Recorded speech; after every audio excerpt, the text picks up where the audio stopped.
বাংলাদেশ জাতীয়বাদী সড়ক পরিবহন শ্রমিক দলের চট্টগ্রাম মহানগরের ৫১ সদস্য বিশিষ্ট কমিটি ঘোষণা করা হয়েছে। এতে ৪ জন বিশিষ্ট নাগরিককে উপদেষ্টা হিসেবে রাখা হয়।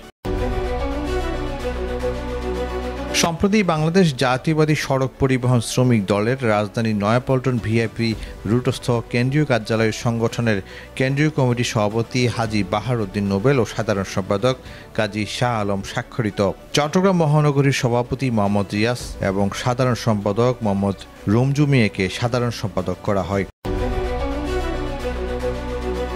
এছাড়া মোহাম্মদ নজরুল ইসলাম চৌধুরী, আব্দুল মালেক, মোহাম্মদ মনিরুল ইসলাম মনির, ইঞ্জিনিয়ার হারুনকে উপদেষ্টা করে ৫১ সদস্য বিশিষ্ট বাংলাদেশ জাতীয়বাদী সড়ক পরিবহন শ্রমিক দল চট্টগ্রাম মহানগরের কমিটি ঘোষণা করা হয়েছে। কমিটির অন্যান্য সদস্যরা হলেন সিনিয়র সহসভাপতি ফোরকান রেজা, সহসভাপতি কামাল হোসেন মামুন, নুরুল ইসলাম, আমিন হাওলাদার সহ মোট ৫১ সদস্য কমিটির নেতৃবৃন্দ।